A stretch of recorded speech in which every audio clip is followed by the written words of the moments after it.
The fraud allegations in Minnesota childcare centers in all 50 states are now under strict scrutiny as the federal government has frozen funding nationwide. WHAS 11's Alexandra Goldberg and photojournalist Hayden Sorgenfry have reaction from a local daycare.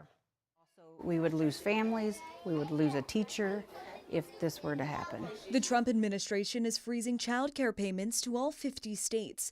The announcement coming on the heels of alleged fraud schemes at Minnesota daycares. That puts a lot of lives in question.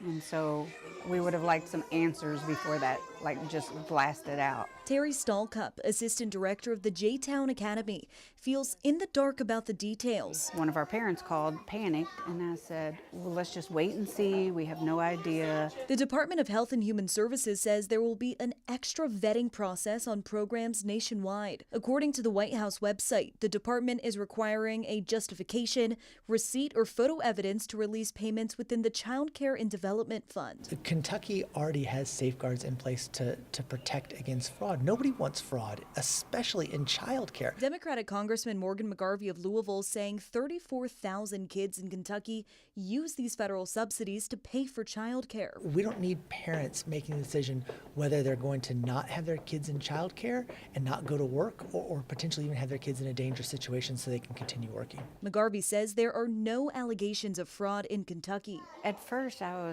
thought it was a knee-jerk reaction, and they were just like, let's pull it all. We need all of our tuition, so that would hurt us.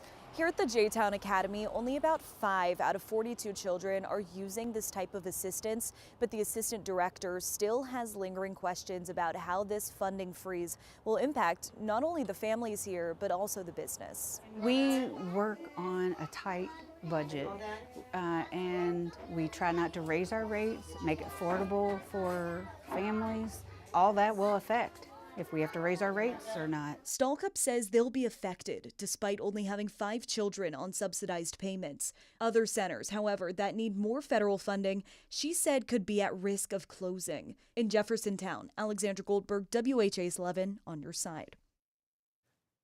The U.S. Department of Health and Human Services announcing today it's changing the rules on how child care centers will get their money. First, payments will be based on verified attendance rather than how many children are enrolled, and states will not be required to pay child care centers until aftercare is given.